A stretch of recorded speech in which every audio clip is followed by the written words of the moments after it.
You'll hear this story and you'll also be gaining knowledge when you listen to it on how to do these things.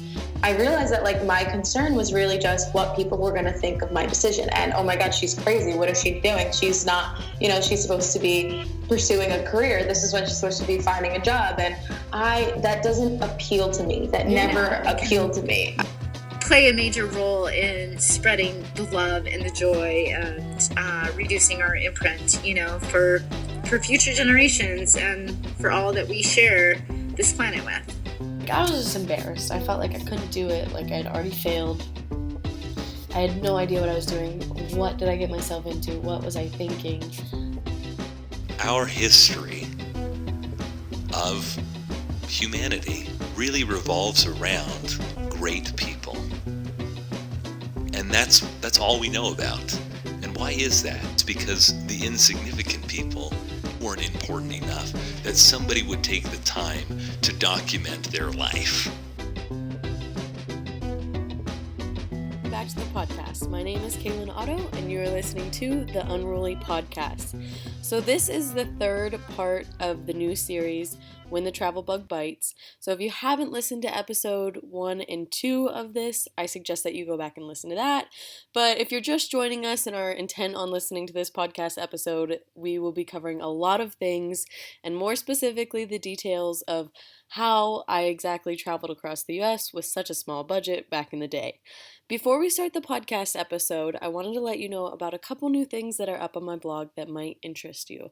So 1, I have about 5 guides up right now to national parks that we visited, and more are coming. 2, I posted a blog where we talk about exactly how much money we spent on our 9-month road trip, and we really break it down. So we break it down into 5 sections so you know how much we spent on food, how much we spent on gas, and more things like that. I feel like money is such a weird topic that people don't like to talk about, but we wrote down everything that we bought on the trip and are sharing the exact dollars with you. The 3rd thing is I wrote a blog post that tells you how to find free overnight parking or camping. So there are different ways that you can do that, and we didn't know about all these ways until we just kind of figured them out along our 9-month road trip across the US and back. So all these resources are free. Go to unrulytravel.com and all you need to know is there. We have so much to cover in this podcast episode today. Thank you for coming along with us. So we are back from our little break, and this is probably most likely episode 3 of this series. Yes. So welcome back. Thanks for listening to number 3. I hope that you made it this far. Yeah. So I think it's maybe before we continue on your little journey through life, your story. Mm-hmm. Is that what we're gonna call it? Sure. Okay. I mean, what else would you call it? Yeah. I think that maybe we should give a little snippet of right after we stopped the last section of the podcast. Yeah. And I have to say, so one was we were really hungry and just ready to eat, but the other one was we were going through a weird area on the interstate, and I was driving while we're doing this podcast. I am now too, and I was just paying more attention to you than where I was supposed to turn. I ended up turning on the wrong. I took a wrong turn, and it took us way out of the way. And probably added on 45 minutes. Yeah, and but at the same time, I think we were both kind of happy that I made this wrong turn because we came to this stop where there was a toll that we had to pay, toll to go to the next section of the road. And there was someone in front of us, and they got out of their vehicle, and this person, they put on their little COVID masks and approached the van. We're like, what is happening here? So they couldn't speak any English. Well, they spoke a little bit of English. Yeah, but it was kind of hard to understand. Yeah. And it was really nice because you kind of stepped in and could speak some Spanish. Yeah. And you could see that they're almost the relief because they were clearly lost. And what state were we in? We're in Oklahoma. We were in Oklahoma. And like podunk Oklahoma. Yeah, middle of nowhere, and well, not middle of nowhere, I guess, but where you probably wouldn't have that many people that, you know, if they see someone who doesn't completely speak English perfectly, like people think that other people need to, that they probably wouldn't be very kind. I think it's safe to say that a lot of the places that we were in Oklahoma were like a little xenophobic. Yeah, that's what the word that just came to my mind. Yeah. So, I mean, it seemed like just the sigh of relief that one, like your voice was friendly, and also that you could understand each other as to what they needed. They didn't have any change, and it also seemed like they didn't have a device to tell them how to get to where they needed. They needed to go to Tulsa, and we like got on our GPS and gave them directions on how to get there, and gave them some change for the toll road. And then we kept driving, and then we saw them again.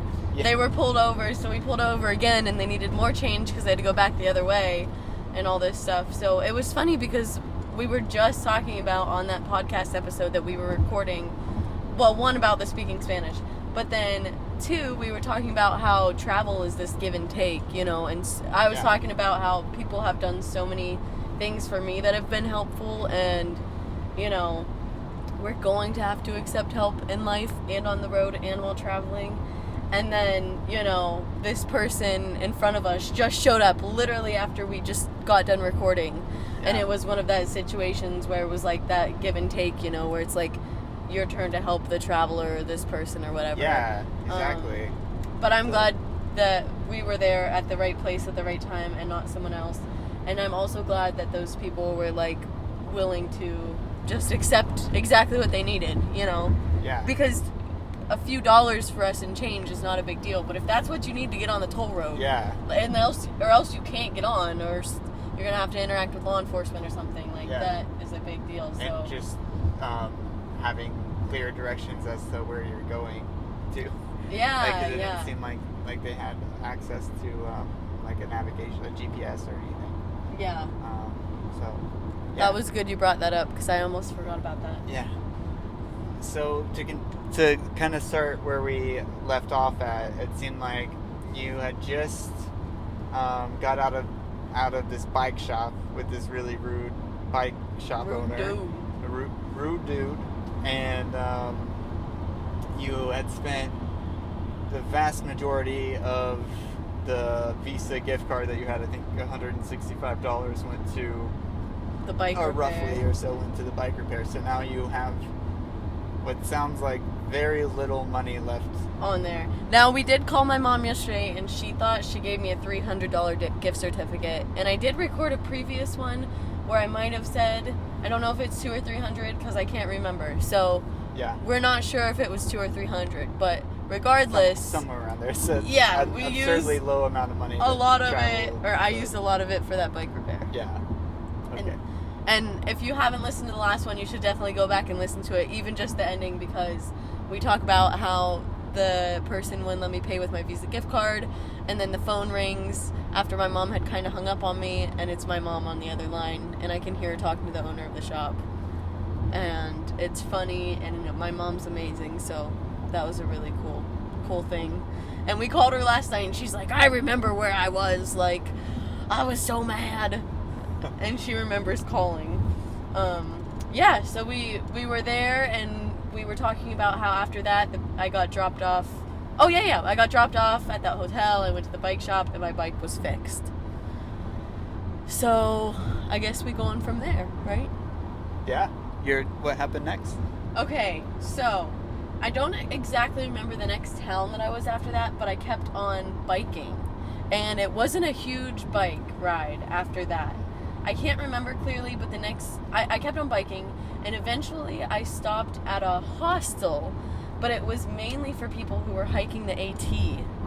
Okay, so you're in Virginia? Yeah. Maybe it was Damascus, Virginia? Does that ring a bell? Because I know the Appalachian Trail runs right through Damascus. That's also where the Virginia Creeper Trail is, which is a huge biking trail. It must be around there because it was a place where there was a ton of AT hikers, and they would pick them up at a certain place, and it was pretty close to the trail. Like Aberdeen, is that a ring a bell? No. I don't know, Bob. I'm really bad with places. I should have literally written all the places down, but I'm sure if I looked at the TransAmerica trail map, I could figure it out. Yeah. But regardless, I didn't get dropped off. I biked to this hostel, and I was really excited about it because it was a pay-what-you-can one, and I was calling all these places ahead of time to see how expensive they were, if I could work, and I'd called this hostel, and I was so nervous because it was the first one I'd be staying at, and I was like, I'm doing this bike trip, and I'm just wondering if, like, I could do a work exchange to stay for a night or two. And they were like, the guy was like, huh? What? Just get on over here. This is like, a hiker hostel. Like, you just do whatever you want. And it was in someone's garage, like an older garage and a barn. And in the garage there was a bunch of beds and like a shower, like a makeshift kitchen. And then people would sleep in the barn on the hay, or they would hang up a hammock in there. And I was really nervous. I was feeling out of it just because of that bike crash. And my head felt funny, and I was still like all sore and everything. And there was actually a nurse there who was hiking the AT, who looked at me and was like, I think that you might have a concussion, so please don't bike for at least a few days, and kind of like watched over me. So I at least spent 2 or 3 days at that hostel, and they didn't make you pay. And I also have to say to like anyone that's listening to this, is that in your write-up, because I imagine you're going to have a write-up to this podcast. Yeah. I hope that you put the picture of what you look like after this. I will. After this accident, because that picture just tells everything. Your back is horrific looking. Torn up. So, sorry, continue. Yeah, that's a good reminder. I'll definitely put the pictures up. So I remember staying there, and then, Kentucky, I think, was the next place. But the one other thing I remember in Virginia was that I continued biking on after that, and I remember I got to a pizza shop, and I wanted to work there for food, but I was vegan, and of course they didn't have vegan pizza, but they had a salad bar. And I remember going in, it was like the only restaurant around, kind of in the middle of nowhere. And I did the thing like, hi, I'm Calen, I'm biking across the country, working for food as I go. Like, could I work for a meal today? Doing whatever you needed. And the person at the counter looked at me like, what?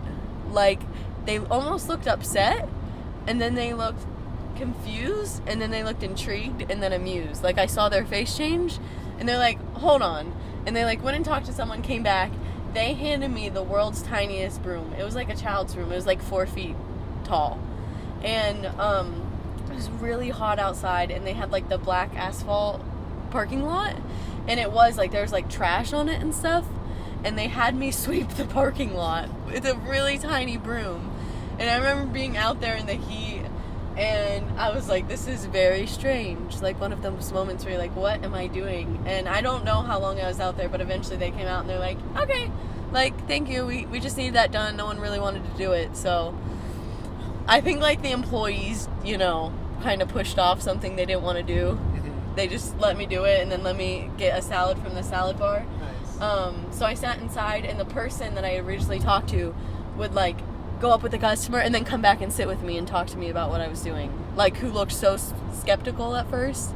So I remember that was just really interesting how that kind of played out, with like them being like looking at me like, excuse me, to keep coming back to my table to talk to me about everything.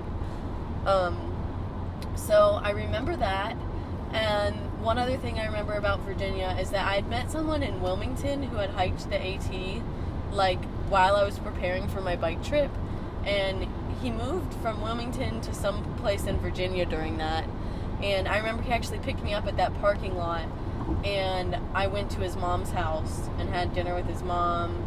And he also looked at my bag and was like, you have way too much stuff.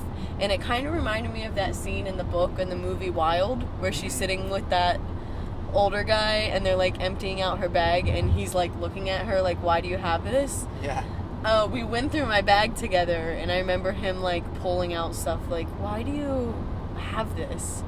And I think that was the point where I ditched all my razors, any makeup that I had, and like all this random stuff. So I think that was actually the beginning of me being like, I'm gonna be a hairy person from now on. That seems to be a common trait with people that have done extensive backpacking trips, or especially on such a long trail like the AT. They're just gonna look at your bag, and they're probably gonna be obsessed with minimalizing you. Yeah. You know, and trying to reduce. It's almost like their contribution, I feel like. Because they know what a big thing it is, probably. Yeah, totally. I mean, just to carry all of that weight around, that's not very necessary. Yeah. Yeah. So I think after that, what I did with the remaining money that I had on that gift card, because I heard Kentucky had a lot of stray dogs, and it wasn't very biker friendly, that I think that I got a Greyhound Bus ticket. And I remember first the Greyhound stopped in Knoxville for a little bit of time. I know the exact Greyhound. Yes, you know where it is? I do. Yes. And that place, yeah. I feel like it can be, it's not a friendly place at night. No, it's intimidating at all hours of the day. Even during the day, for sure. Yeah, I'm interested to hear this, actually. How you're gonna... The Knoxville one actually wasn't, it was intimidating when I got at, when I was there, but then I had time, and I actually just, like, walked a bunch. I had hours of time. Okay.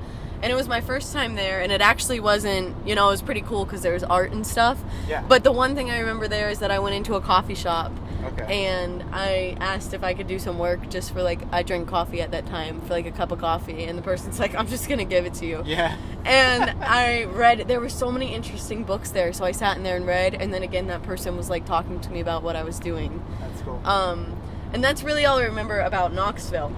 But the thing was that I don't remember the exact spot that I was supposed to get off at, but then it went to Nashville.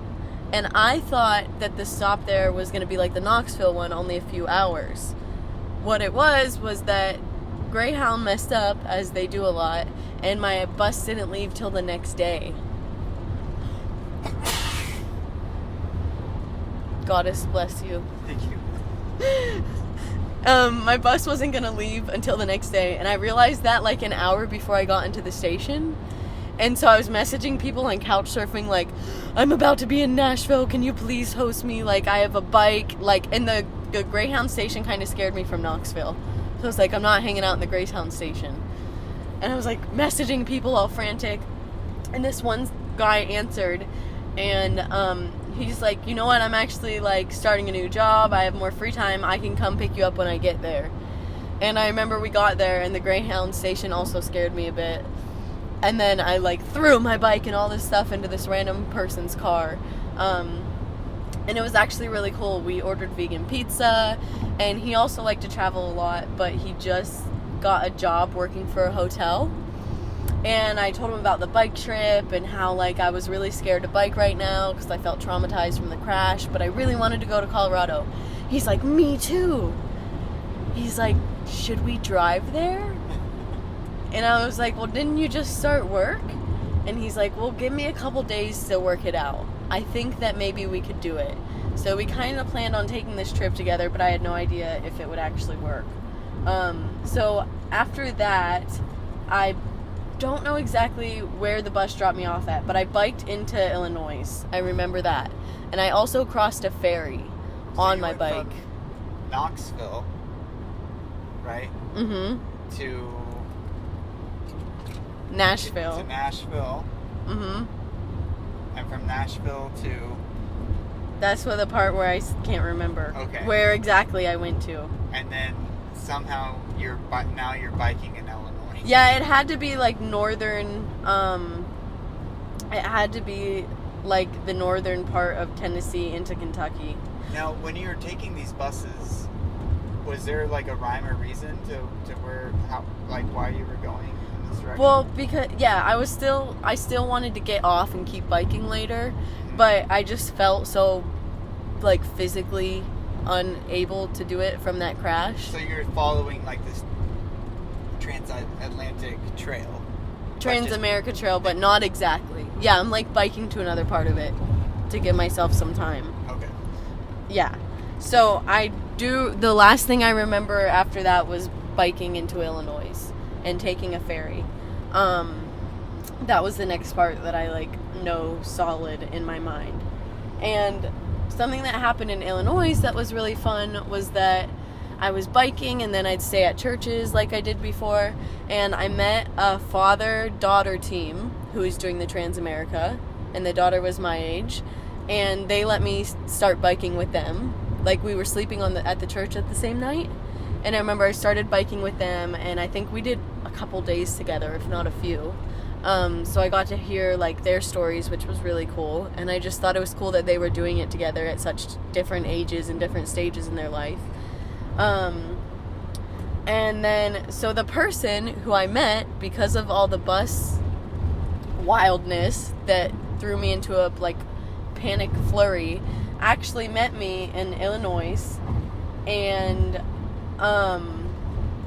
picked me up to go to Colorado. But when I was waiting for him, I biked into town and I pulled up and there was this little inn, and I could tell that they have a pool, and you know how I love water. Yes. And I think I had maybe 5 hours till he got there. So I went to the little, like, it was, like, owned by the couple. You know, it was obviously their house that they turned into, like, a little inn. And I knocked on the door. Gosh, I don't know if I could do these things now. But I knocked on the door and I did the thing like, hey, I was like, could I do some work just to swim in your pool for a little bit? And they're like, honey, no one's here. What are you doing? And they started talking to me. And then they're like, well, if you clean out the pool, you can swim in it. Because people are coming, but we don't really want to go clean it. There's, like, leaves and stuff. Yeah. And they're like, so if you clean it, you can swim in it. And I was like, okay. Yeah. So I remember I cleaned the pool out, you know, with the long things. And then I swam in the pool by myself, which was really fun. I laid out in the sun. And then my new friend showed up to pick me up, and we got to tour their little inn, which was really cute. Like, everything was really vintage, like lots of antiques.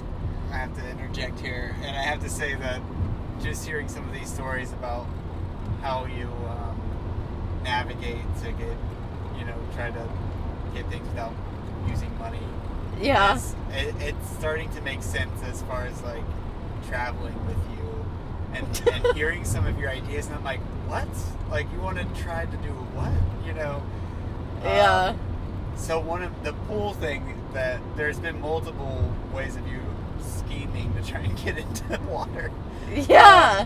But one of them was, we were in that, like, really ritzy, uppity area around, like, Pebble, I think it was in Pebble Beach, California. And it's just, you know, grotesque displays of wealth everywhere, and there's this one place that had a pool, and it was, like, clearly, like, a really like, just wealthy golf club or something that maybe like people, if you're in the club, you could go swim in the pool, and you're like, I want to swim in that pool, and I'm like, what? Like, we'll never be able to swim in that. Which we weren't able to, but you just, like, clearly, like, walked up there and asked if we could swim in the pool. Well, I was just gonna go in, but someone was, like, guarding the door. Yeah, they were, like, guarding it, for, I guess, from people like you, I don't know. But maybe when that happened one too many times, now they have, like, a guard at the pool to make sure that, like, no one else, you know, no one's doing it. But it's just funny, you know, because for me, there's so much, like, discomfort around that, and it's just so bizarre. But now it's starting to, everything's, like, my wheels are, I guess, spinning in my, I see everything. Yeah. How this doesn't seem as strange to me. Strange to you, because I've been doing it for years. Me, I've done this already. Like, trust me, I've done this multiple times. This works sometimes. It does. It really does work sometimes. That's why sometimes I just want to get, and if you're budget traveling, it's not just a pool. It's like you get to swim, you get to have fun, and it's like a shower. Yeah. You know, if you haven't showered in Yeah. days or weeks, Yeah. it's like an all-in-one package. Especially that club that we went to, because you know if you get into the pool that you're probably going to have access to the locker room. Which Yes. you know is going to have showers. Yes. You know. See? So- You're starting to catch on, Bob. Yeah, there you go. So, you know I love a good pool. That's right. So that was like, oh, it was so blissful just getting in their pool. After being hot and biking, you know? Oh, that was nice. How long did you stay? Just out of curiosity, because I could see you At just... their, oh, well, I probably, like I said, had like 4 or 5 hours till my friend came. Mhm. I probably swam in there for like an hour by myself. Like having fun, you know, Nice. dolphin diving, Yeah. pretending like I'm a mermaid. You know, and no one bothered. No one said any. I was the only person there. Yeah, that's funny. So it was really fun. But that whole time, too, that couple was so funny. Like, the woman was so sassy, so hyper, hilarious, inappropriate. You know, she was like an older woman who just didn't care anymore. Yeah. But she was still really sweet. And she made me laugh so hard. That had probably been the hardest I had laughed maybe that whole year. Just, I sat on the porch and talked to her. That's awesome. I don't know. It was just a really special experience that otherwise would not have happened. Yeah, definitely. Yeah, those are like the really special parts of travel too. Is just meeting people like that randomly. Yeah. I'm like, hey, can I swim in your pool? So after that, my friend picked me up. Well, new friend-ish. And we drove through Missouri. We drove through Kansas. And this is what he did. He called into work and said he was sick for a day. Okay. Because he had gotten a new job at a hotel. So we were driving like nonstop. Like bathroom break, hop out of the car, get right back in. I don't even remember stopping to get food. Wow. And so we were like driving. The one thing I do remember, we spent one night together, and on that night I was so tired and exhausted from all the driving that we pulled up behind a Chipotle. I went dumpster diving in the dumpster. I found kind of old guacamole and chips out of the dumpster. I ate it, and then I put my sleeping bag in the grass by the dumpster under the streetlight and fell asleep. Nice. And that's the one night that we were there. And yeah, I remember I woke up at like 5 in the morning before he was awake, and I really needed a shower because it was really hot out. So I ran down, I went on a little run, probably like 1.5 miles, and then at the end, I, in front of a business, got in their sprinklers and took a shower. So that was very memorable. And then we got back in the car, and we ended up making it to Colorado because we wanted to go to Colorado Springs, Denver, and then Rocky Mountain National Park. Which we ended up doing all of our goals, and then he called in one more time to say he was sick. He was still sick at his new job.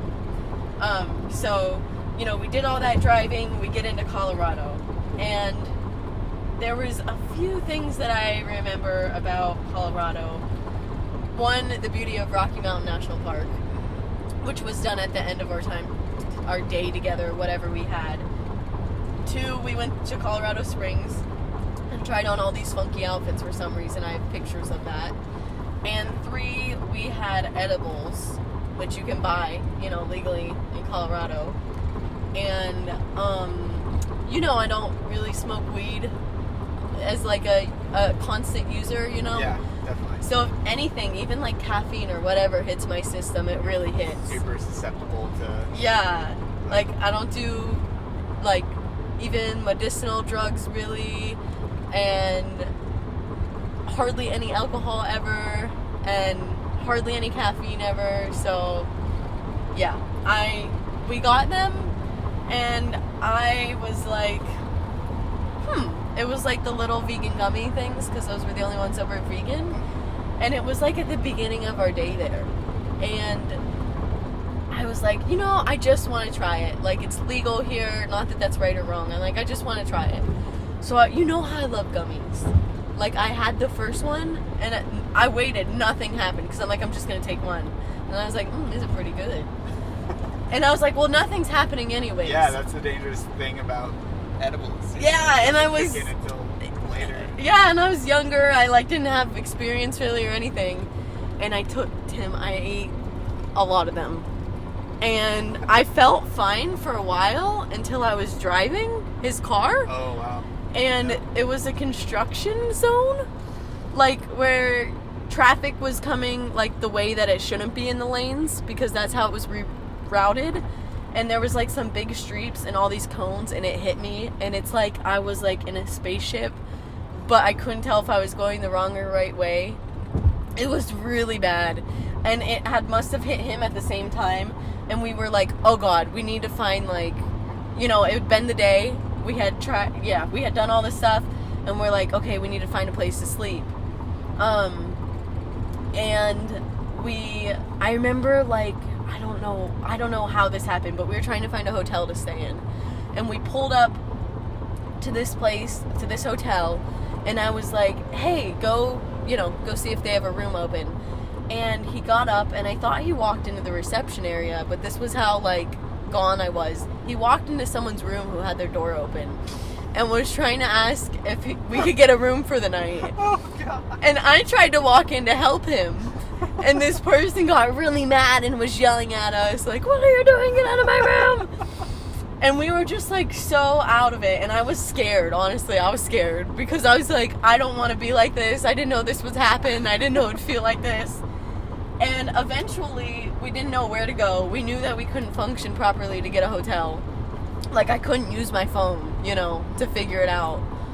And we pulled over, like, on this windy road where there was a parking lot. And I, like, passed out. And I woke up and he was laying beside the car on the cement. Like, I was in my sleeping bag in the front seat. And I, opened my door and he was laying there on the ground. And that's what happened in Colorado. So, kids, be very careful with edibles. They hit you very hard, especially if you never use things like that. It's funny now because you and I went through Colorado, and, like, it never even crossed. I mean, I could have cared less, but you would think that one of us would have been like, we're in Colorado, like, we need, you know, like, because that's kind of the first state that you hit where it's legal from the east. Yeah. Where we're coming, at least. You would think that maybe one of us would have been like, let's just do it for the sake of it. No, not me. Yeah, neither one of us were really like, no. into it. And I can see your position now. It's like the relational memory of all of that. It's like, you know, a great memory, but a great, hilarious story. Want to recreate. No, like, it's funny to talk about now, but I was really, terrified then. Yeah.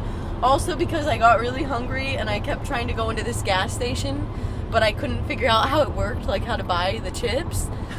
So I would go in, I would try to figure out, I couldn't figure it out. I'd come back to the car, I'd laugh so hard.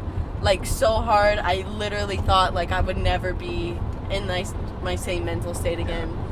Like, when I wasn't high. Like, I laughed so hard it hurt, and then I tried 3 times, and the cashier was giving me such a dirty look, and I remember it was so funny to me, and I just couldn't stop laughing.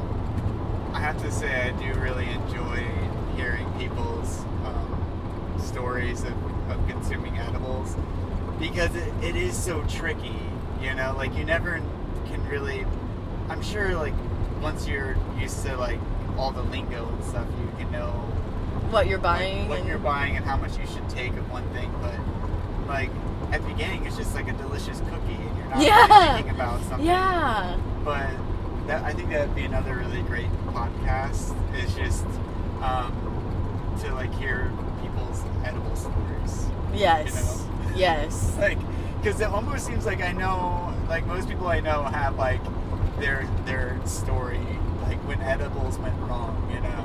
Yes. And they're all just hilarious. Like, are they all just... Thankfully, I've never heard one where it's just, like, so wrong that, you know, it's, like, traumatic and that something, like, really terrible happened. Like, luckily it stays within that realm of just, like, it may have been awful at the point, like, at that time, but now it's just really funny. Yes. Like your story. They could have gone extremely, like a car accident, falling off a cliff. Could have gone terrible. Don't consume edibles. Don't do drive. that. No, no. Not a good thing. Awful idea. Awful idea. Have a place to stay at night. You're already there. And then, I mean, especially if you're not used to taking edibles, or just like someone that like just made like a random batch of brownies. Like, you have no idea how potent those things are. Like, one brownie could like not do anything, or it could get you like so high that like I feel like you're almost like you might as well be tripping at that point. Yeah. Like, I felt like I was like straight up tripping while I was driving. Yeah. Which was terrifying. Yeah. Well, I'm glad you made it out. I'm glad that you're here. Thanks, Bob. There you go, kids. Yeah, there's your lesson. DARE, shouldn't be telling people all this stuff, the DARE program in schools. They should be like, when you do drugs. Yeah. Or when you take edibles. Because you're probably going to. Let's be real here. You're... Even if it's not in high school. Like me, never drank, never did, anything in high school. Yeah, me neither. It was, really not until... I mean, especially marijuana, it wasn't until probably, later on in college. Yeah. Late college. That I started to dabble, but... Jeez Louise. Yeah. That was Colorado. That makes sense, though, that was Colorado. Yeah. But I did really I don't think we went on any hikes, but we drove through and saw the things in the Rocky Mountain National Park, too. That was my first time going to a national park.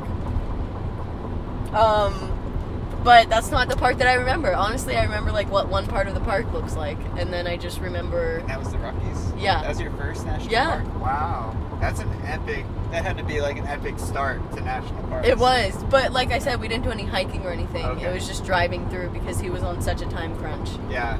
So he then dropped me off at this campground. Well, no, it was a park. It wasn't a campground. It was a park in Colorado, and it was on the TransAmerica. So I was back on the trail. Okay. So I had cut off a huge portion doing that driving road trip. And I kept feeling guilty about it again because I was like, I should do every single section of this biking. But I had so much kind of fun, that was a big adventure. It was terrifying, but we had a really fun adventure that I was like, that was really special, that I'm okay with it. So what I do remember about that campsite in Colorado was that, or not campsite again, the park, was that before I went to bed that night, I went to a restaurant, asked to work, and they put me to work in the kitchen, in the back of the kitchen, bagging things, and then they put me to work in their dumpster, smashing boxes, all these really weird things, and now I look back, I'm like, are you allowed to just let some random person do that? I mean, I don't know. Yeah. I don't know. So that was weird, but I saw a lot of food that I would normally eat that I will never eat again because I saw it frozen and I saw how people touched it, like onion rings. And I saw them frozen and I was like, well, I won't eat onion rings again. So that's what I remember about that part. And when I actually went back to that park that night, there was a group of bikers, probably 8 or 9 people coming in, and they were all retired people, and they were doing a trip on the same trail as me, but they had paid this guide from Adventure Cycling to come with them. So their guide was probably in their 30s, and then everyone on the trip was over 65, and they were all biking across the country together, which was pretty awesome. That's cool. So that evening, I remember sitting and talking to them because it was a small park, and we all had our tents out and stuff, and I shared some food with them, they shared some food with me, and they're like, why don't you leave with us in the morning? You could bike with us for a little bit. All the retired folks. And I got up really early the next morning. My hands had never been so cold on my biking trip because I always slept in more than that, but they were ready to go. And I biked with the retired group, and let me tell you, they were kicking my butt. it was a pack, 8 or 9 people, and I was not at the beginning or the middle of it. I was not the last person, but I was way closer to the end. And they'd like pull up next to me, and I'd be like, after like going up a hill, they'd be like, "Are you all right?" They were really sweet, and then they'd like whiz on past me. So biking with them was really cool, and I specifically remember that day we did a 68-mile day. Oh wow! And they crushed it, and we ended up at this. We went through this really small town. And we didn't know where we were going to sleep at night because the maps didn't have a thing, but we went straight to hot springs that were free. So we got in the hot springs after a 68-mile day, and then eventually our guide, like the bike tour guide, found someone on Warm Showers, which is like a couch surfing except for bikers, and they had a small house, but they had all of us stay. So some people were out on tents, I slept on the floor, and we used their shower, and we used their kitchen, and we had so much fun because they were bikers too. Is that like the first time you had used Warm Showers? Yes. Okay. Yeah, that was Cool. the first time I had used it. I honestly, it might be the only time that I used it on that trip, because I was more familiar with couch surfing, I guess. So my go-to was couch surfing. Okay. So yeah, that was the first time that I used that. But they last minute took like 10 of us all together with me Wow. into their house, which was really sweet. Yeah, that's really sweet. I mean, that seems like quite the amount of work to like host 10 people. Yeah, They probably all want a shower. Yes, Yeah. exactly. It was really sweet of them. Yeah. So that's a really good free resource. I don't know how it is with COVID, but Warm Showers. Get the app. Look on the website. Yeah. Free as advertisement for Warm Showers.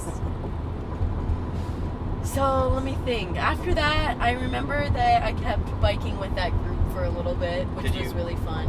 Did you feel like maybe more confident and safer, like with some type of group, that kind of like herd Yes. mentality almost? Oh my gosh, yeah, because it was like, I felt embarrassed too at the same time, because you know how I told you I was getting off my bike to walk down hills? Yeah.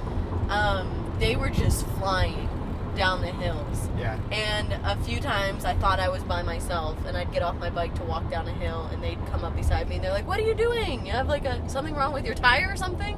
It's like a really small hill. Yeah. And I'm like, Oh. "No, I got in a crash, and I'm really afraid." And so I remember them helping me go down some hills, actually. Oh, They'll be that's like, sweet. "Well, we'll like hang back here with you." We'll hang back. Yeah. And yeah, so it made me feel a lot safer. I remember, oh my god, one part of it that I was biking with them, I'm so glad I was with them because I don't know if I could do it. The road that we were supposed to take on the maps that we had, we couldn't for some reason, like construction work. And we went on an interstate, which you're not supposed to do. And I remember being on a tiny strip of road on the side with huge semis flying past. And it's like my bike almost fell out from me, under me every time because of the wind. Just like the force of the semis. And I was so scared that I was shaking. And I put in my meditation by, what's his name? The vegan? Will Tuttle. Okay. I listened to my Will Tuttle meditations as I biked down the interstate highway. Oh, nice. Because I was literally like shaking because I was so afraid I was going to get hit by a car because it was a very dangerous road that we went down. But all of us were doing it, so I was really glad that they were there. But Will Tuttle got me through that. His meditations. I think I had it the album memorized by the time I got off that road. Are we about to do another advertisement for Will Tuttle? Yeah, Will Tuttle. Free Will Tuttle. advertisement. World Peace Diet book. Mhm. Look it up. Read it. Vegan hippie who lived on the farm. Yeah. Right? Or at least spent some time, a good bit of time there, I think. I don't know if he lived there, but yeah. Yeah. Really. One of the two. Pretty Yeah. cool person. Pretty cool. I think we've both seen him speak. Right? Yeah. So, Will Tuttle. So after that, I was biking, I remember that this is where things get tricky, because I can remember parts of states, and I should have written this down, but I can't remember everything. So I must have gone into Utah. And then From Colorado? Okay. Yeah, that would Yeah. make sense, right? Uh-huh. So then I'm pretty sure this was in Utah. I did another thing where I was like, hey. So were you in like southern Colorado heading into Utah, or do you know where you were? Like I don't remember. Okay. I'd have to sit down and map it all out, like, because remember very detailed. You and I were in Mesa Verde, which I guess was like that had to have been maybe southwest Colorado, I imagine, close to Durango. Because then from there we were only like 2 or 3 hours from Arches, right? Yeah. Right? Yeah, I think so. Which is like southeast Utah. So, yeah, I don't remember exactly where I was, but I went into, after biking, I biked up into this town. I remember exactly what the road looked like for some reason, even though I can't remember where I was. And I went into a restaurant, did the thing, asked if I could work. And I was actually talking to the owner at the time, and I didn't know it. And she's like, that's weird. Like, no. And then I remember I was like, okay. And I went and sat outside, and I was like, okay, what's my next move? And she came back out, and she's like, you know what? Actually, I don't have anything for you to do here, but I want to start, she asked me if I had heard of wolfing, which obviously I had already done. And she's like, I want to start wolfing on my farm property. Will you come back and clean out a room for me? She's like, also, my brother, who usually has someone to clean his house, the person who cleans his house is out of town, and he's been looking for someone to clean his house and help watch his kid. So do you want to stay? Let me see if you could stay at my brother's house. So was this in Colorado or Utah? Utah. Utah. Okay. Yeah. And I was like, sure. So she's like, okay, well, this is my brother's number. She called her brother. She worked it out. She came back. She's like, this is my brother's number. He's going to pick you up. Where were you sleeping tonight? And there was a park that you could stay in that town. And I gave her the park address. And she's like, all right, he'll be here at this time tomorrow. And I remember that night I went dumpster diving. And I stepped into the dumpster. And it was really liquidy and stinky. And a bunch of stuff squished under my feet. And I was wearing sandals. And all the liquid got in between my toes. And I vividly remember stepping into that dumpster. And it was really gross. And that night, I dumpster dove and ate a piece of bread and a tomato. Oh, God. And awful. I also ate a bag of ginger snaps that I found in the dumpster that weren't open yet. And then I went back to my tent site that was at a local park where a houseless person lived, and we split the ginger snaps. Oh, that's sweet. Yes. And then this person, we talked and we were sitting together eating ginger snaps, and he was like, I was like, well, I'm going to set up my tent here, do you mind? Because usually he slept around there. And he's like, no, I don't care. And so I set up my tent, and I washed my clothes in a little stream that was going by, and we were talking and whatever. And eventually the sun went down, and I get really freaked out at night by myself in tents. And I was like, I thought that he was going to move away at night to sleep, Yeah. I didn't know where exactly he slept. But I was like, all right, good night. He's like, good night. Just to let you know, I don't sleep at night. He's like, I don't sleep during the nighttime. I just stay awake. And I was like, oh, okay. So I got in my tent, and every time I would look out, he'd just be sitting there with his eyes open. Now, was that, did you ask for any explanation, or did you try to, maybe have a conversation around No, I was just like, okay. I don't know. I don't know why I didn't ask, but I was like, I feel like he was just giving me that piece of information so I wasn't freaked out. Yeah, he's just letting you know, I'm not trying, this might look creepy, Yeah, but yeah. I'm not trying to be. Yeah. Okay. But I think he sat in that one spot that was really close to the tent because there was a charger there in the pavilion where he could charge his phone or whatever. Yeah. But he had already been charging it. I don't know. But every time I looked out of my tent, he was just sitting there with his eyes open. Yeah. But and perhaps maybe he felt like a little responsible. Yeah. Or like maybe, you know, someone around his space, like that he, you know, usually cares for and lives at and stuff. Yeah. Yeah, totally. It was just an interesting situation. And then when I woke up in the morning, he told me that a skunk had been there the night before, and the skunk was wandering around my tent, and he shooed the skunk off. And it really did smell like skunk outside the tent. So that was an interesting night. And then the next morning, the person's brother from the restaurant came and picked me up. I had no idea who he was. He just pulled up in his car. He said, "Are you the person with the bike?" I said, "Yeah." And then I got in his car. And he had like a 3-year-old daughter. Yeah. And I went and stayed at his house for multiple days. He really did have someone who cleaned his house who wasn't there. So, and he like worked and was a single dad. Okay. And he wasn't creepy or anything either, which was nice. Because I was a little afraid. Huge perk. Like the restaurant owner was like, "He's not creepy." She was like, "Female to female, he's not creepy, you'll be okay." And I just was like, okay. I don't know if I'd be so convinced these days, but at the time I was like, all right. And so I went and stayed at his house for multiple days. I just slept on the couch, and his house really did need cleaned. So I cleaned his house, and then he must have helped at the restaurant too, because he would bring home food and like these big salads. So he's like, "It always goes bad, like please eat this salad." So I ate a lot of salad there. And then he would leave me with his kid. I would watch his kid. I would go on runs.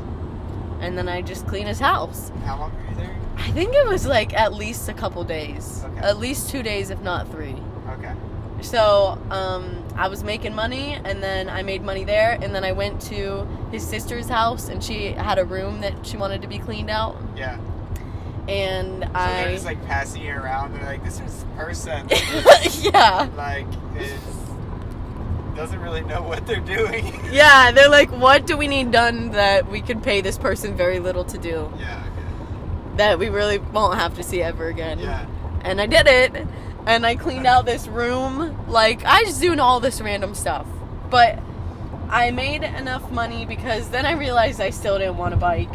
I wanted to take a break from biking again. And I made enough money to get a bus ticket. A Greyhound bus ticket again. Okay. And I don't know why, but the thing took me through Utah, because Greyhounds take you all over the place. And it took me to Utah, and I was only there for a moment in Salt Lake City, and I had like another bus thing where I had time between my next bus stop. And I was walking around. I went to a farmer's market because I had read on Rob Greenfield's website that a farmer's market is a good place to ask to do work exchanges for food. Oh, nice. And that was the first time I was turned down. Good idea. Really? Yeah, that's what I thought. Yeah. The person was really upset when I asked. They like got mad and yelled at me. That's interesting because like the farmers markets that I've been to, like that I know that have operated, like are always looking. Some of the growers are always looking for work. You know? Yeah.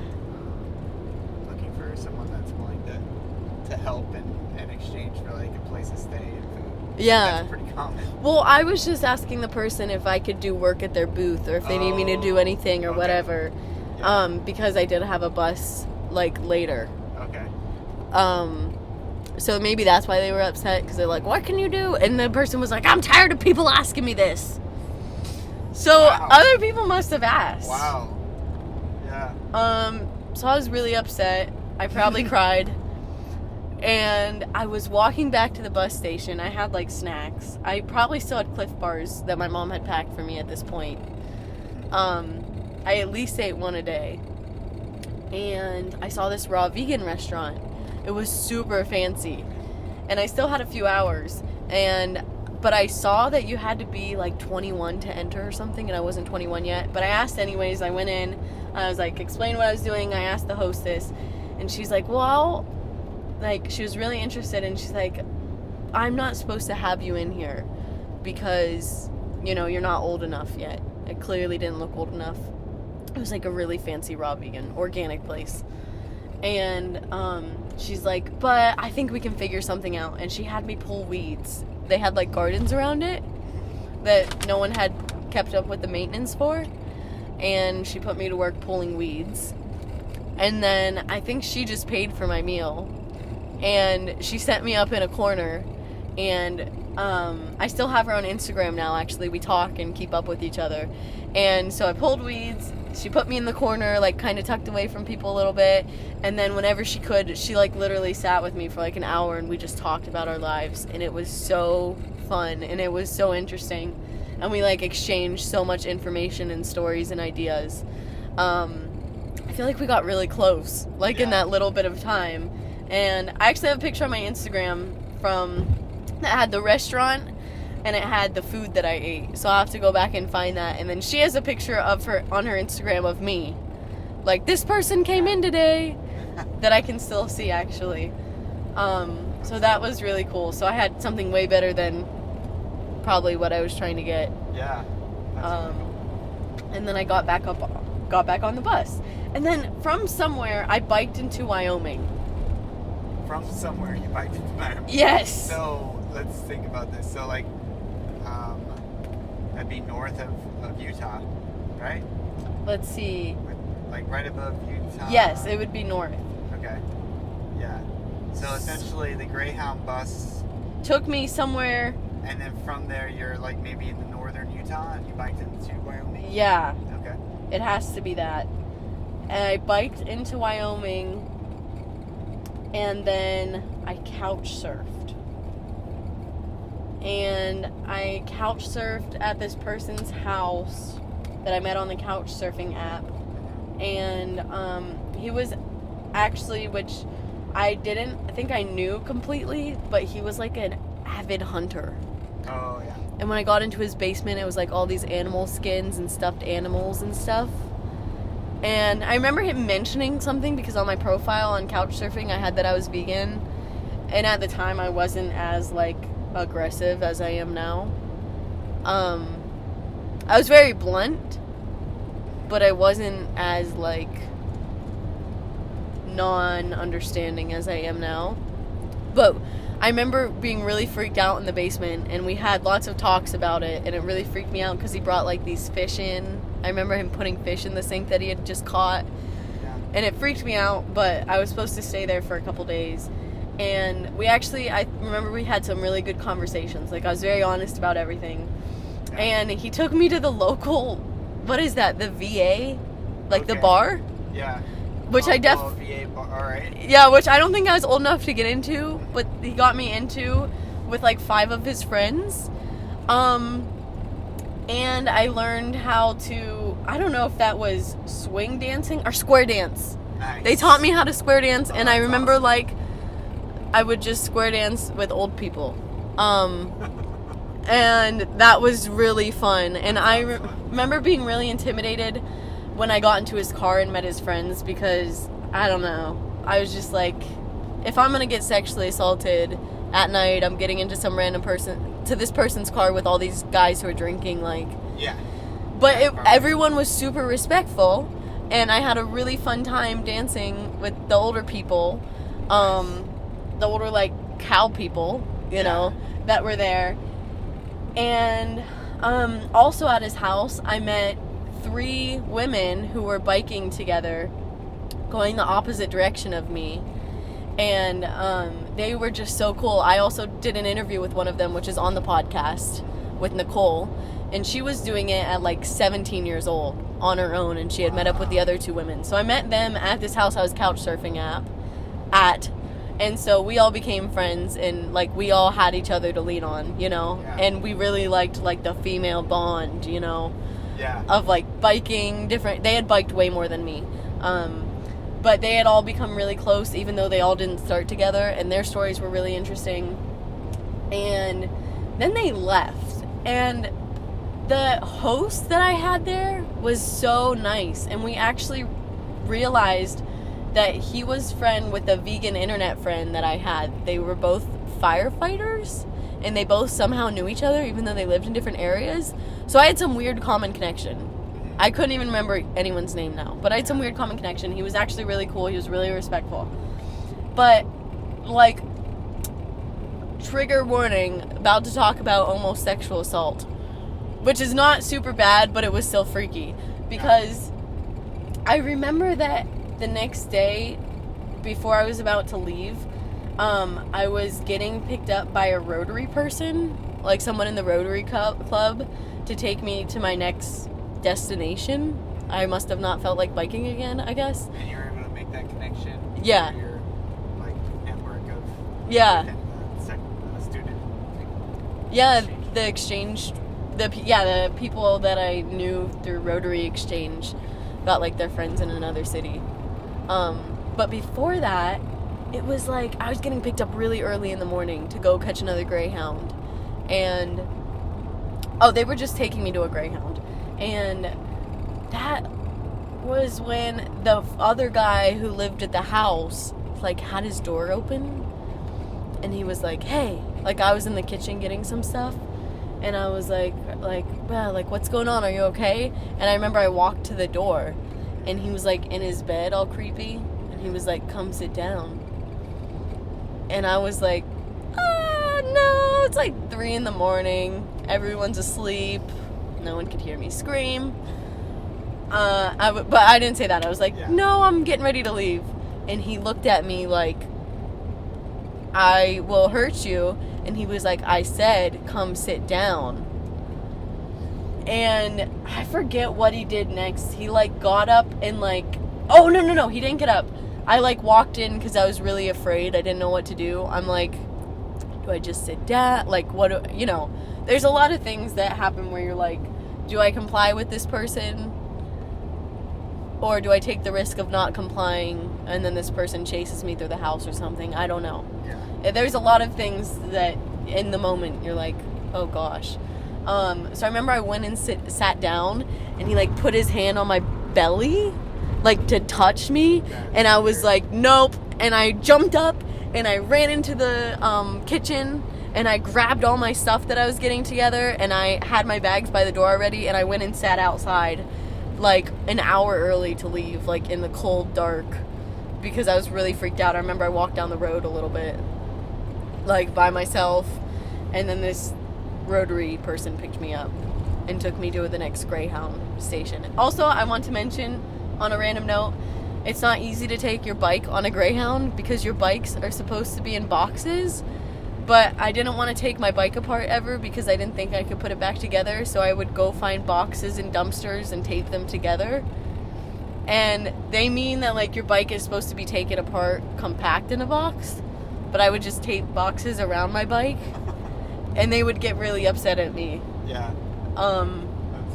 So that's just a note that like if you know that you couldn't put your bike back together, I don't know if you can still get away with it, but I did that every single time I was on a bus. With your incident of, almost sexual on the cusp of sexual assault, like I would probably still consider that, it's premature assault. Yeah, almost nearly avoided. Yeah, I think that touches on something that maybe we may have touched on, I think maybe at the beginning of this whole series that we're doing, about like using your discretion, like given like how the dominant culture kind of treats people, different. Yeah, upon, exactly. Like gender, sex, race, like all these things. And I think you have a pretty good podcast on that kind of stuff that revolves around couch surfing. Yeah. And it talks about that would be a good one to like if people are interested in doing this and might have like certain concerns because of what their body looks like and how you have to navigate through travel differently based upon that. That might probably be a good start, I imagine. Yes. Right? That one episode, I'll put both of them at the link under this podcast. That one is a good one, which specifically talks about how to stay safe while couch surfing. My friend Sam also tells one of his first experiences, which was weird. Also on the cusp of like sexual assault, ish, and abnormal almost because it was very strange, and it was a male, on male, a white man, which you wouldn't really expect, out of all the people, all the demographics. Typically, I'd say that's probably one of the safer demographics to just kind of travel. Not the safest. Yeah, to travel without very much concern, as nearly have to be like as like concerned and aware of their surroundings. Yeah. So that's a good point. Yeah. Thank you for remembering that. Yeah. There's also another really good one that I recorded with a queer brown person in Las Vegas once that is about sexual assault and staying in hostels, which, similar things to couch surfing. So if you want to listen to both, because that, honestly, I recorded that episode so long ago, I can't remember exactly what we touched on, but the person that I met shared their story about, like, getting sexually assaulted at this hostel, and it wasn't anything super graphic. It was like, this person made me pasta and then forced me to kiss them, and eventually I got out of there and blah blah blah, and then we just talk about what experiences we have had. Yeah, totally. So there's a couple different perspectives, so I will definitely, good point, Tim, I will put those links in the text under this podcast episode. And I would say just like maybe a few things on safety that I would say are almost common sense, but should be exercised if you're going to travel, and maybe for those people that just don't have common sense, because some of us are really smart and lack common sense. Yeah, and I lack common sense a lot sometimes, so sometimes that's me. Yeah, and I would say one thing is, if you don't feel comfortable in a position, like it's good to work outside of your comfort zones, but like if there's like a reason like that you really don't feel comfortable, like, and you have the option to leave the space, like obviously do it.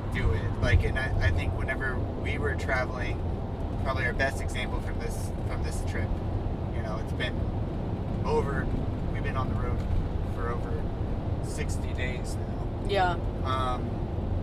And our best example was we were in Eureka, California, and it was the cheapest motel we had found, and it was only the second motel that we'd been in on the entire trip, and I think we've only done 3 nights out of the 60 days in a motel. I think we just really wanted a shower and maybe I don't know the whole reasoning. Maybe wanted to just veg out or something for a night. Yeah. But we got the cheapest one, and then it just turns out that it was the cheapest one because one, it's in the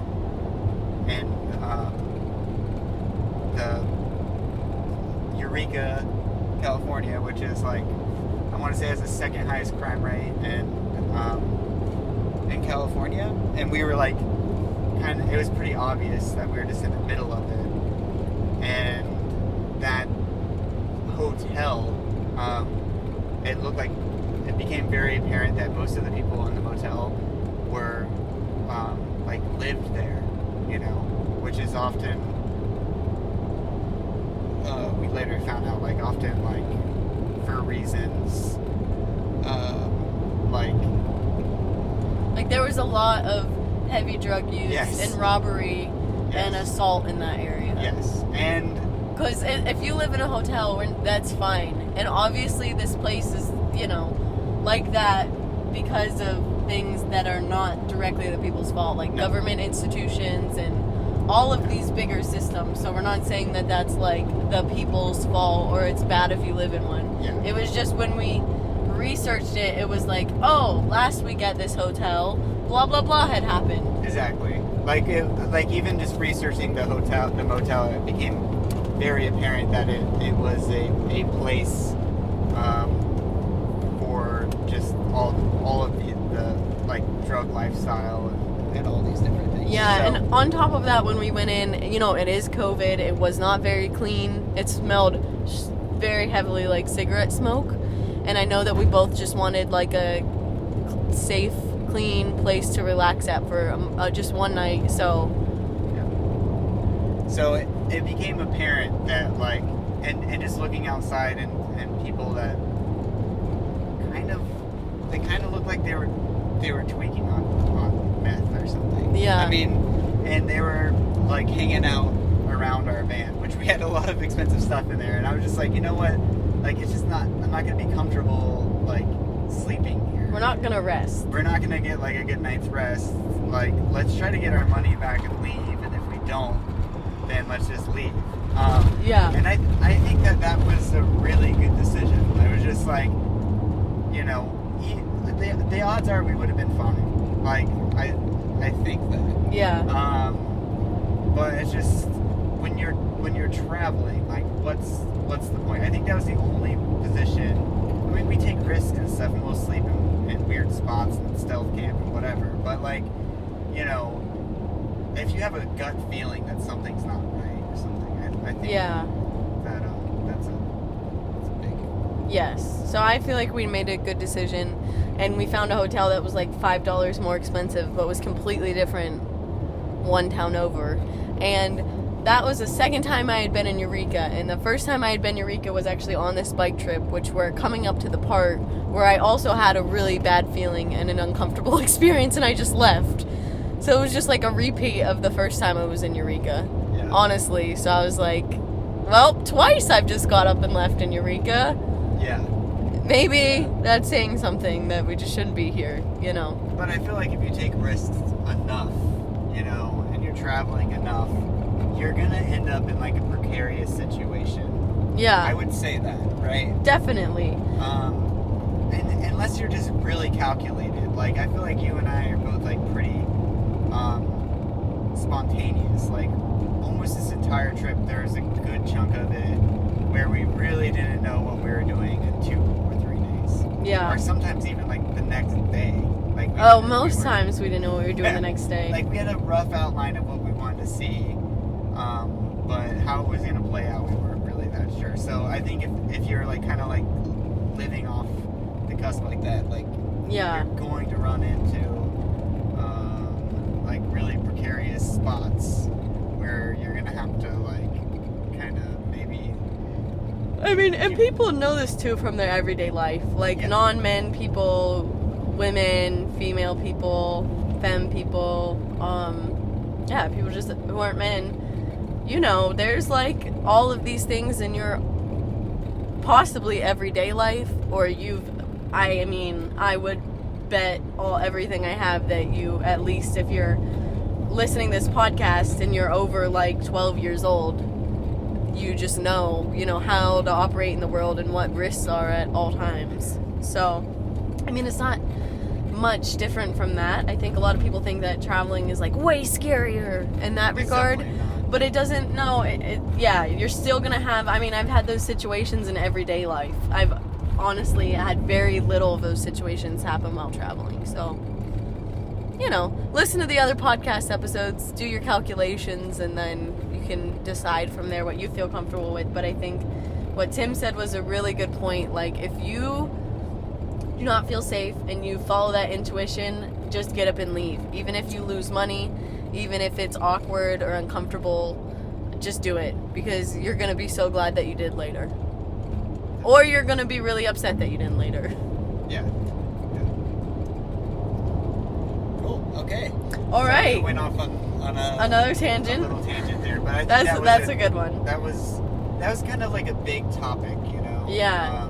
Just talking about. I feel like that's a big security and safety is like a huge concern for travel. So yeah. It's interesting, kind of like hearing your story play out. We get to like almost like unravel the like all of these things. Topics. Yeah. I mean, this is where I first really learned about a lot of these topics. Yeah. So I like being able to talk about them. Like hearing the stories and then like placing it, kind of what you learned from the experience. I mean, these are all things I like to talk about on my blog, and I'm sure you can see now from these stories why. because they're just things that you learn along the way that other people really need to know. So. Yeah, definitely. All right, so you got into the car with the rotary person. Got into the car with the rotary person. Don't be mad at me. But I took a bus from somewhere in Wyoming to somewhere, I'm pretty sure that it was into Bozeman, Montana. I looked at the map, and where in Wyoming, couldn't tell you. So now you're in Montana. Yeah, now I'm in Montana. Dropped off. I'm pretty sure it was in Bozeman at this random place. Now, are you just like, you're just kind of winging it at this point? Yeah, I'm winging it. I've gone off the trail. I've biked randomly, taken buses randomly. Yeah. I'm like still aware of where the trail is. Again, it's not an actual trail, it's just normal roads. Was someone just watching a movie while they were driving on their iPad? It's possible. Okay. I wasn't paying attention to this person. Okay. This person in a truck just passed us. And I'm watching. That's what it looks like. But anyway, so I took a Greyhound bus. I'm in Montana. I don't think Montana's on the TransAmerica. I could be wrong. If you want to know like all these exact cities when you're listening to it, either one, you can look back at my Instagram because I did post pictures and mark the location, or you can look at the TransAmerica Trail. Or one day if I write a book, I'll have to do research and figure out where these exact places were. But my aunt at the time was like vacationing in Montana, and I really wanted to see them because then I was really close with them and I loved her kids, and she was there with her other side of the family.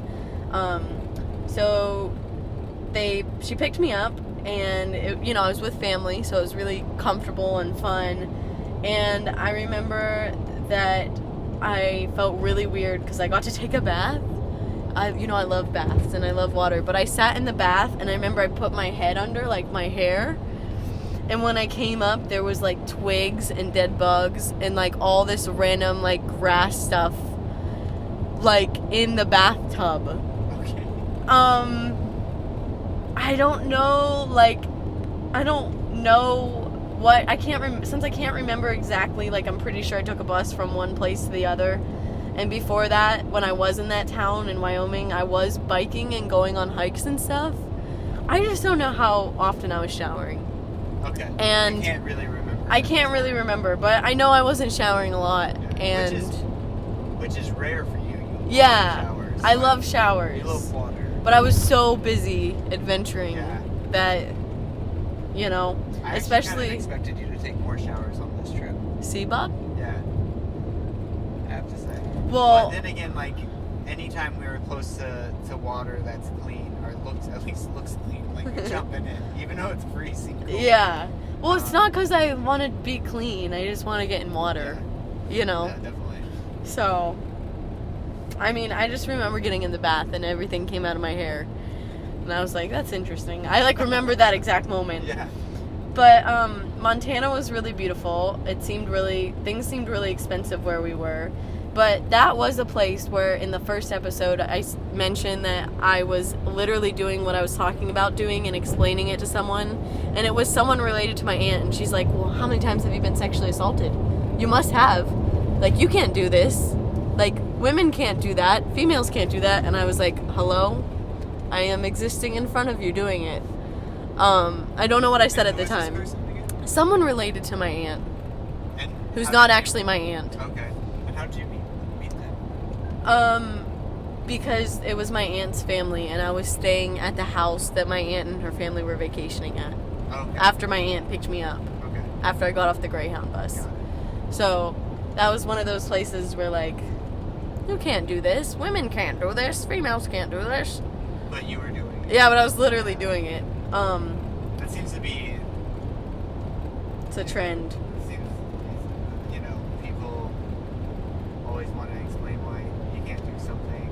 Yeah. Why they can't do something. Well, I went from her saying that to being dropped off in Missoula, Montana by my aunt at this place that actually I do think I found this place on Warm Showers because bikers pass through. And for people who don't know, Missoula is this really cool small town that's really artsy. It seems like pretty queer friendly, biker friendly, really outdoorsy. And there was a house on Warm Showers that was, I'm pretty sure it was Warm Showers, that was so cool because it was like an older, bigger house, and the host just let you come in. I never actually saw the host. They were away. And you just come in through the back door, you sleep where you want. They have like this room cleared out, but they have a piano in it. And they have all this really cool information about the house and all the people staying there, like how many people have tap dance on side of the picnic table outside while people are playing banjos and stuff. So it's just a really cool community house. And that is the town in Missoula where I met the guy who said that guys couldn't do what I was doing and got upset for that. So it's like I went from... That it was like a privilege for female body people, like anyone who wasn't a man. That way, yes. which is probably the most ridiculous of all yes. statements. So I literally went from, this woman telling me why I couldn't do it to this man saying why men couldn't do it. That it was like impossible. Yeah. All within the same state. Yeah. One stop after another, but it was interesting. But Missoula was really cool. I kept seeing this kid, Jeremy, all over town because I would go on hikes and walk around and all this stuff. And I went up a hike and I was meditating on the top and I opened my eyes and I'd seen him for like the third time. So we finally started talking and he took me to like some art shows. He took me downtown to walk around, and I remember I went with him while he got a drink and we have a really cute picture together. We went and rented these super cheap like inflatable rafts and went down a little river thing, like spent a day doing that. So it was really fun hanging out with him. And then I told the story in the first one where the person, I met the guy in Missoula who had known the girls that I had met in Montana who were biking the trail, and they're like, you have to meet up with him when you can. And so I had his number and I'm like, oh, you're in, we planned to meet up in Missoula. And then he was the one who's like, men can't do this. You got me to buy you this ice cream. After I was like, no, I don't need it. No, I don't need it. No, I don't need it. But like insisting that you... Yeah. It's interesting. So that happened in Missoula. And then, Missoula was also the first time that I had like consciously met like a trans person and had conversations with. I know I had before then, but I just I wasn't aware of like what that was, Yeah. So I met these actually two people who were biking, and I hung out with them and we'd go biking at night. And I remember they convinced me to spend some of the money that I still had to go see a movie. I just remember like biking at night, and someone told me a story sometime in my life that they biked into a hole at night and broke both of their wrists. So I was really scared to bike at night. They had to convince me to bike at night, and then I didn't want to. I had little cash from doing all those jobs, and they convinced me to spend it on a movie. Now to this was in Missoula. Okay. The two people I met at that house. Okay.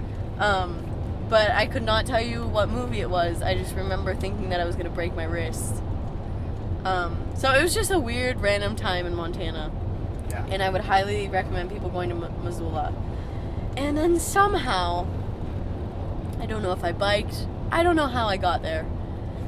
Honestly, I don't. I don't know how to remember this section. There was so much that happened. Yeah. But I went from Montana to Oregon. And... Okay. So you went through Idaho, I guess. Yes, right? I would have gone through Idaho. Which I hear is really pretty. Yes. Here's that on this trip. Okay. So you went through Idaho somehow. That might have been I might have been biking. That might have been on the TransAmerica. And then, so from Montana through Idaho to Oregon. Yes. Okay. In Oregon, I met up with my friend who I met when I was an exchange student, also in episode 1, named Kira. She was living with her parents in Portland, and she asked them if I could come stay with them. I think I stayed there for like a few weeks. Oh, wow. Or a month. Wow. So long. Yeah, her brother was gone. Before this, like, you were just staying maybe a few days at a place. Yeah. Right? Yeah. Okay. So And this is the longest that you had stayed in one spot. Yes. Since essentially you left your parents' house. Yes, definitely. This was the longest in one spot, and in between all this is me biking and camping and staying at churches and stuff. And I would maybe stay somewhere for a few days, but never that long. Could you give, maybe this is probably like a good timestamp, maybe do you know roughly how long it was between North Carolina and Oregon?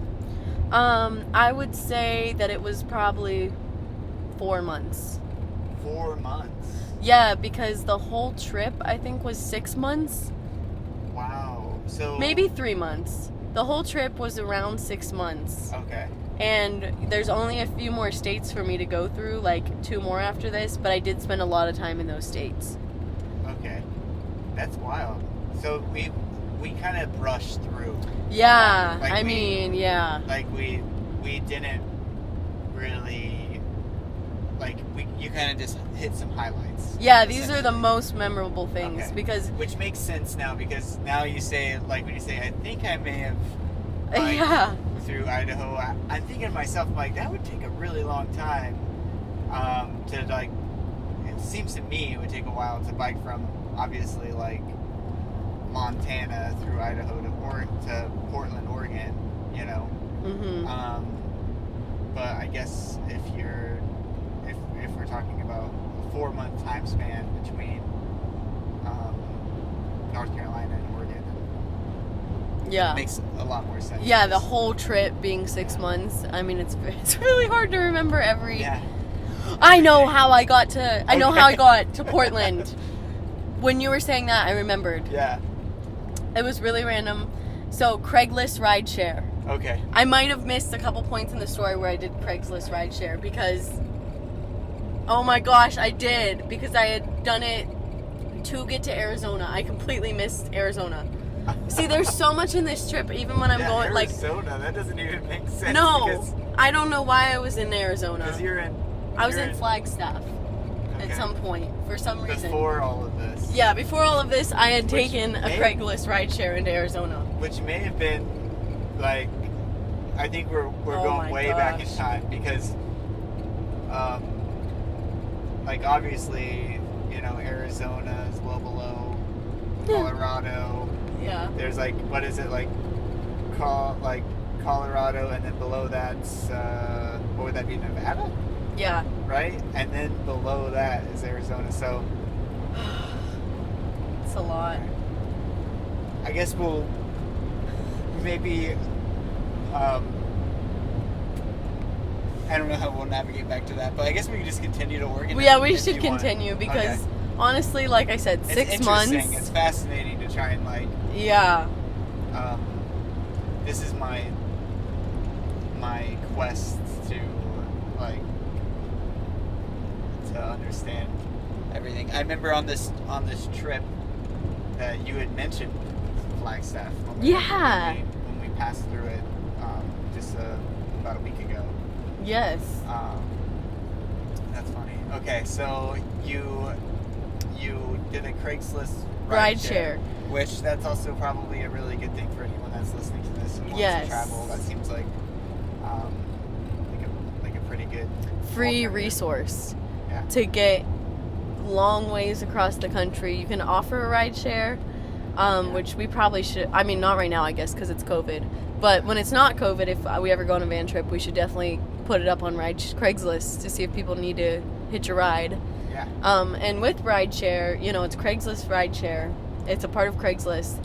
And, you know, you're doing all the transactions. And I've never paid for a rideshare, and I wouldn't have anyone pay me for a rideshare. But sometimes people do. Like, if they're like, does someone want to rent a van to get from here to here, and you split things, or someone just says, I'm going from here to here, does anyone need a ride? Yeah. But or someone just wants to contribute to gas or something. Yes, you know? or gas. I wouldn't be opposed to someone saying, hey, here's a few bucks for gas. Which people do that. Yeah. It could help you get across the country if you need to. But I got from Missoula, Montana to Portland, Oregon, which was a long way, because I looked on Craigslist rideshare and I was like, this is where I'm trying to go, because I was trying to go see my friend Kira from back in the day. And this person said, I am trying to go home to Portland. I live in Missoula right now. I need to take my car back, but my foot is broken. I'm taking a plane back, and I need someone to drive my car. Could you drive my car from Montana to Oregon? And I was like, yes, give me your car. Like, they would give me the gas great. money, and I would just drive their car. Oh, that's amazing. Because they couldn't drive because their foot was broken.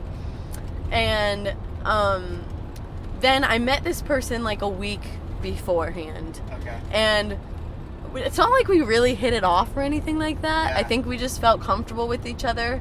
And something happened to the flight, and he's like, oh, nah, I'm just going to ride with you. Like, can you just drive me home? Or maybe he hadn't booked the flight yet. Yeah.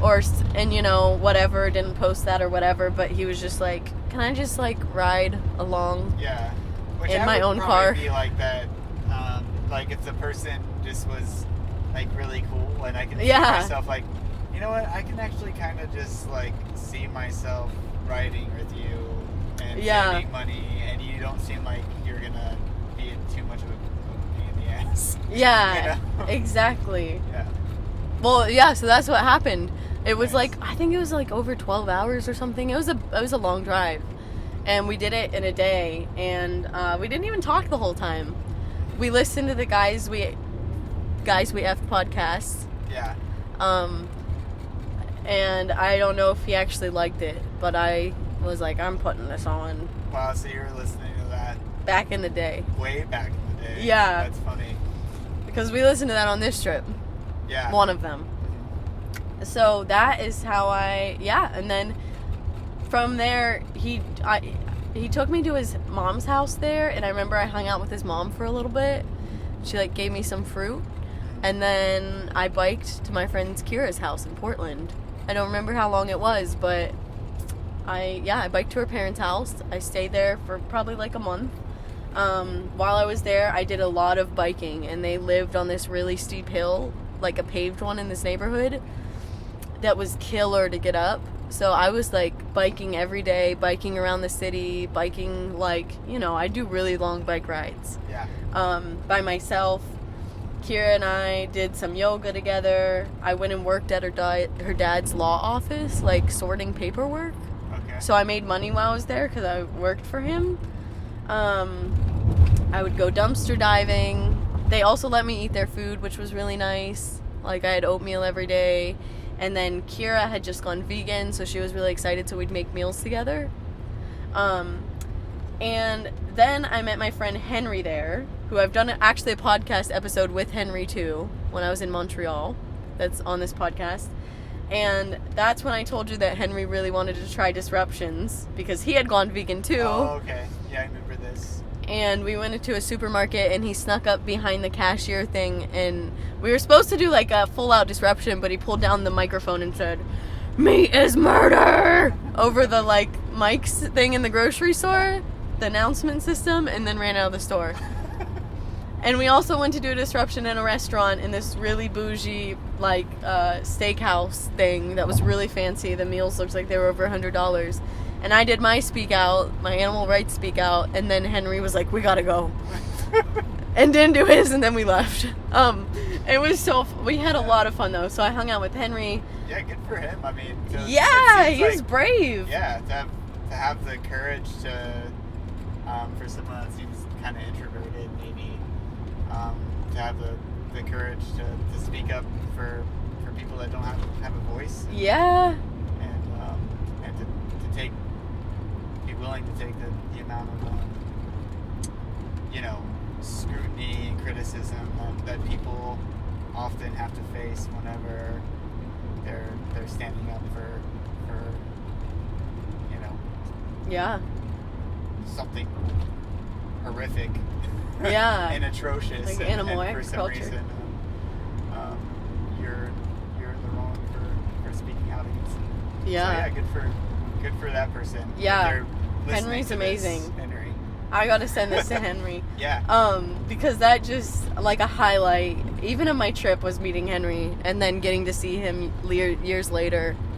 I went and stayed with him for multiple days, in Montreal, Canada. So, yeah, That was Henry. That was really fun. And it was really fun just to, like, do that with him. And I remember we went on a bike ride together and, just ate fun vegan food. I made aquafaba for the first time out of the water that's out of chickpeas. Nice. Yeah, where you can turn it into whipped cream. Yeah, and mayo, too. Yes. Make aquafaba mayo. It was so good. Yeah, I think one of my favorite mayo, that I've ever had is aquafaba. It's good. The consistency's on point if you do it right. And it's cheap.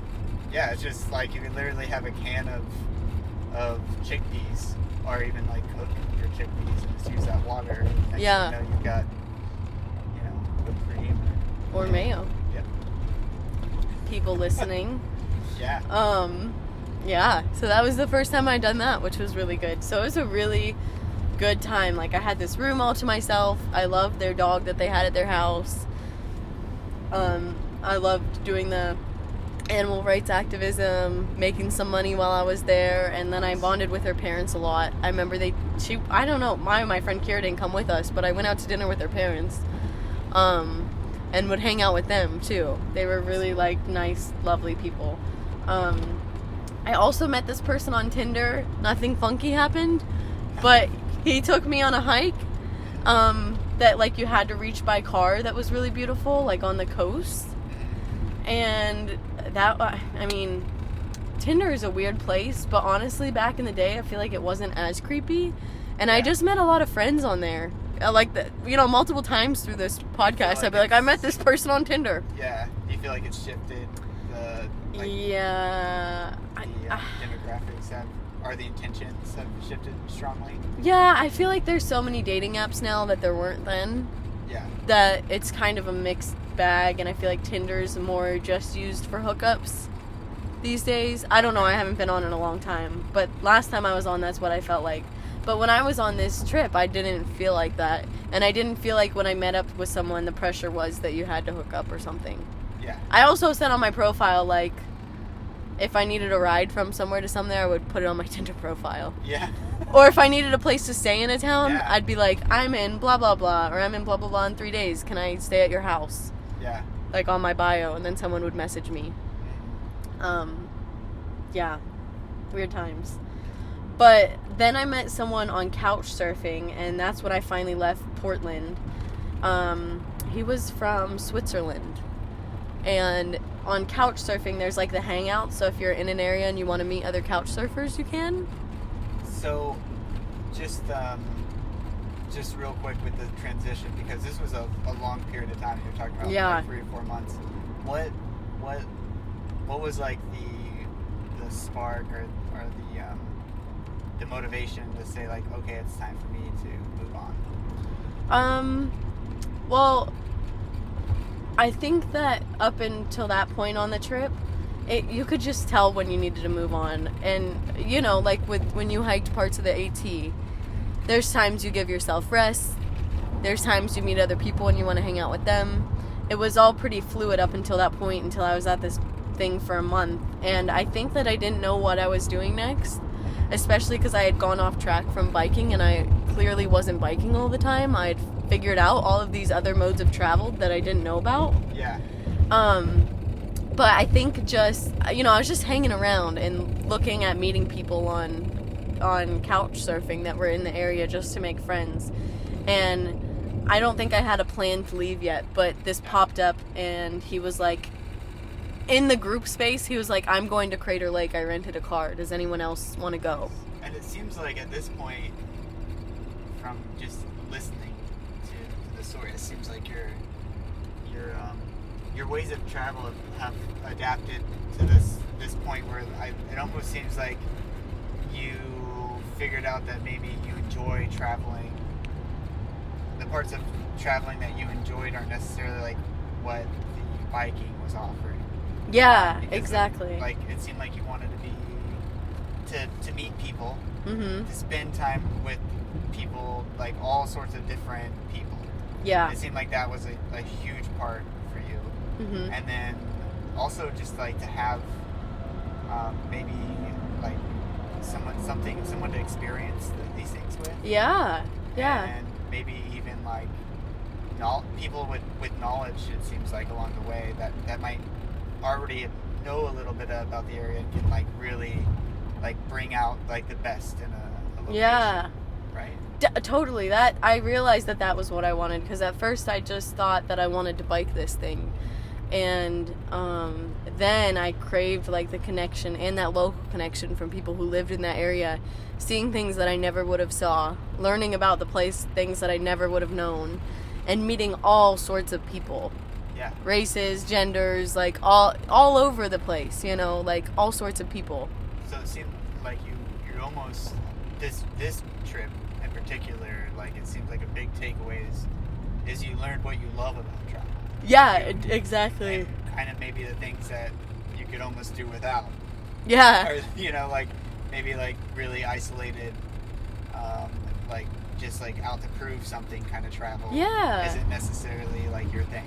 No, because I had spent, you know, hundreds and hundreds of miles biking and camping and spending the whole day by myself, sleeping in a church by myself.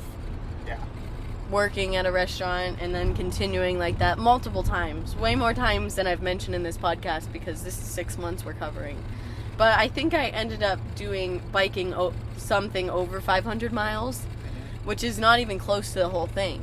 But to the average person, spending 500 miles and most of it by yourself on a bike, you know, I was like, I know that I can do this, but do I want to? Exactly. Like, I got more out of the moments when I was with people that I met, you know? Yeah. Because it was a good balance of having alone time by myself to learn and reflect and process, and then being with new people. So, you're exactly right, Bob. Yeah, it's just cool to see you adapting and almost kind of, you know, navigating through your travels and learning what you prefer. Yeah. And it's all preference, obviously. There's probably a lot of people out there that the thing that you were doing, you probably would love that aspect, and maybe don't. Like Yeah. that aspect. And they're like, people other know. Things, you know, teach their own. But okay. So I'll say too, I feel like when I got back from being an exchange student, I was in somewhat of a dark place, just living with depression that was getting more severe over time, and anxiety, and then I'm a very like physical person, so having my foot broken put me in a weird place where you're watching the news more, you know, I was at home more. Yeah. That can do I was gonna do a lot to someone's psyche. So I when I left, I wanted to know that like that people were still like good. That sounds very general, but I wanted to see like the parts of people that I knew that I loved.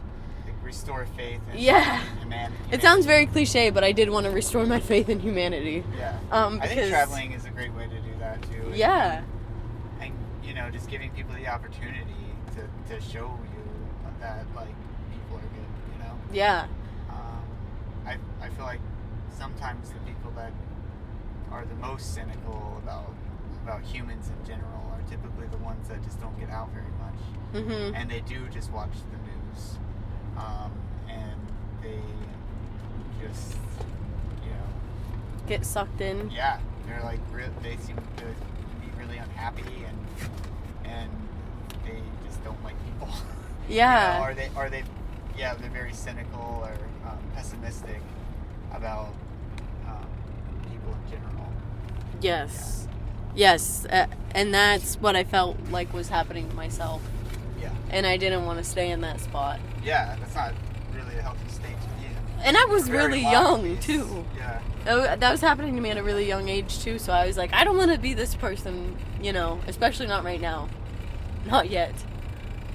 Yeah, totally. Definitely. And I think